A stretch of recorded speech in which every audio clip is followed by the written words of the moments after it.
March 18, 1945. Near Koblenz, Germany. The war in Europe was entering its final, violent months when an American reconnaissance patrol stumbled upon something that made even battle-hardened soldiers stop in their tracks. Private Daniel Mercer had seen dead men. He had seen burning villages. He had seen entire forests shattered by artillery. But he had never seen this. The church stood alone on the edge of a damaged village, its stone walls blackened by nearby shell fire. The stained glass windows had long since been shattered. The wooden doors were chained from the outside. And from inside came knocking. Not loud knocking. Weak knocking. Slow knocking. Like someone who had almost run out of strength. Mercer froze. So somebody's in there. Sergeant Frank Holloway stared at the doors. Could be Germans. The knocking came again. Then a voice. In English, please. The men looked at each other. Nobody moved. For a moment, the battlefield seemed to disappear. No artillery. No engines. No gunfire. Just that voice. Please. Help us. Mercer felt a chill run down his spine. What the hell is this place? Nobody had an answer. The patrol approached carefully. Rifles raised. Eyes scanning every window. The village itself looked abandoned. Doors hung open. Curtains fluttered through broken frames. Somewhere in the distance, a dog barked. The church doors rattled again. Open up! The voice sounded desperate. Human. American. Holloway motioned forward. Cut the chain! Private Lewis Carter stepped up with bolt cutters taken from an engineering unit earlier that week. The metal snapped. The chain fell. Nobody knew what they were about to find. The doors creaked open. A terrible smell spilled out. Mercer immediately covered his nose. The interior was dark, cold, silent. Then figures began emerging. One after another. American uniforms. American faces. American soldiers. The patrol stood frozen. Many of the men looked barely alive. Their uniforms hung loose from their bodies. Several could hardly walk. One man collapsed onto the church steps before he even reached daylight. A medic rushed forward. Easy, easy. Mercer's eyes widened. Jesus Christ. Nobody had expected this. Not here, not behind church doors, not deep inside German territory. The prisoners had been captured months earlier during fierce fighting farther west. Most had assumed they were being transported toward established POW camps. Instead, something had gone terribly wrong. Lieutenant Harold Briggs, the senior surviving prisoner, struggled forward. His face was hollow, his beard unshaven, his eyes exhausted. We thought nobody was coming. Holloway stared at him. Who locked you in there? Briggs looked toward the village. The guards left. What? They left. Nobody understood. Briggs took a breath. The front moved too fast. They panicked. They locked us inside and disappeared. The American soldiers exchanged confused looks. The story sounded unbelievable, yet the evidence stood right in front of them.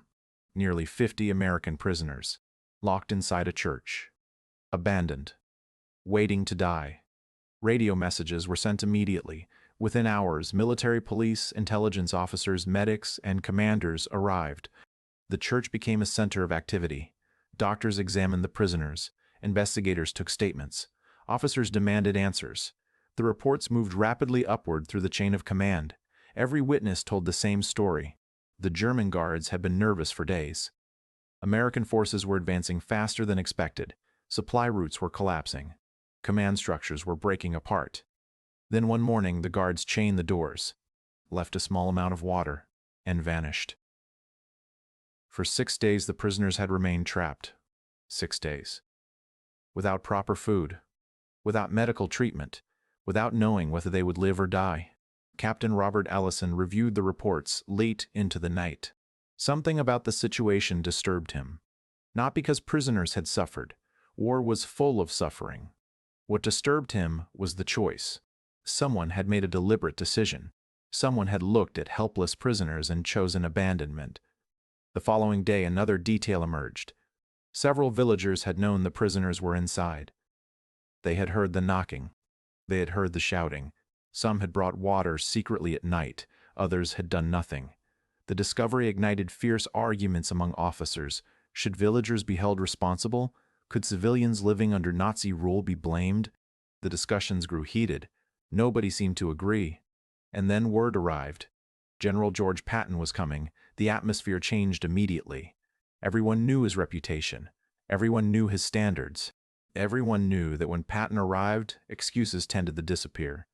The morning he reached the village, military vehicles lined the streets. Officers stood waiting. Soldiers straightened their uniforms. Nobody spoke much. Patton stepped from his vehicle. He said nothing at first. His eyes moved across the damaged buildings, the silent church, the gathered prisoners, the exhausted medics. Then he walked toward the church.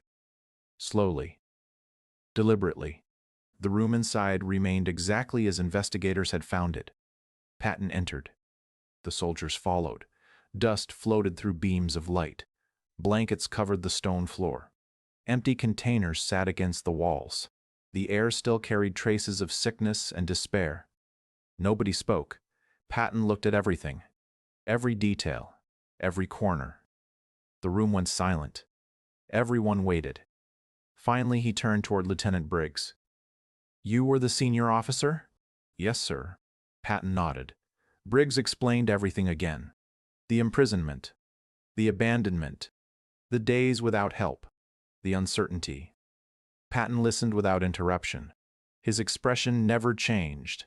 When Briggs finished, silence filled the church once more. Patton paused. His voice stayed calm. "How many men would have died if our patrol arrived 1 week later?" The question hung in the air. A doctor answered quietly. "Several, sir. Maybe more." Nobody said another word. Patton looked toward the doors. The heavy chains remained nearby as evidence. Then he asked another question. "Did any villagers attempt to help?" A local translator stepped forward. "Some did, General, and some didn't." "Yes, sir." Patton studied the translator for several seconds. Nobody could predict what he was thinking. Finally, he walked outside. A crowd had gathered. Villagers, soldiers, prisoners, witnesses. The entire village seemed to be holding its breath. Patton stood before them. His posture relaxed. His expression controlled. Yet somehow, the tension increased. The soldiers said nothing. Everyone waited. Patton pointed toward the church. "Those men were prisoners." The translator repeated his words. "They could not leave." Again the translation followed. Patton's voice remained steady. "They were hungry." The crowd listened. "They were sick." No movement.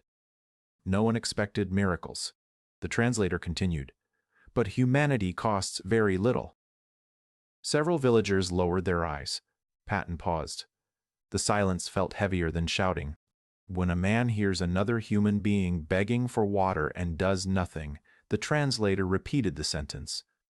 Patton looked across the crowd. He loses something important. Nobody moved. A woman began quietly crying. An elderly man stared at the ground. The general continued. "This war has already taken enough from Europe." His voice remained calm. "It does not need to take our humanity too." The village stood silent. No threats, no screaming, no dramatic punishment, just words, simple words, yet many soldiers later remembered that moment more clearly than artillery barrages or battlefield victories.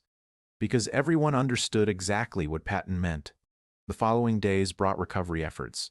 The former prisoners received treatment, food, medical care, fresh uniforms. Many remained weak. Several had serious illnesses, yet they were alive. That fact alone felt remarkable.